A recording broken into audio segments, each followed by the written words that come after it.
അത് ഒരിക്കലും നഷ്ടമാവില്ല. അതുകൊണ്ട് തന്നെയാണ് അറിവിനെ യാഥാർത്ഥ്യമായി മാറ്റുന്നത്.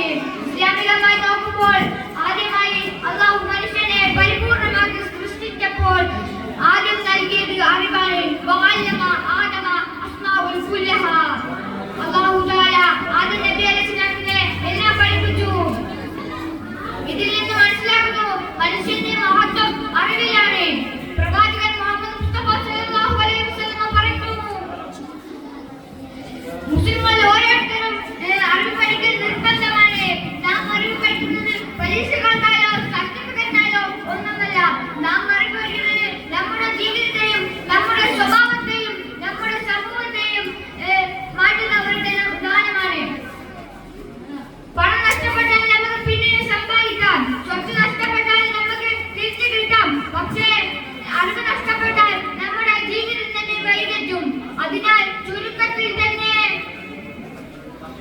ചുരുക്കത്തിൽ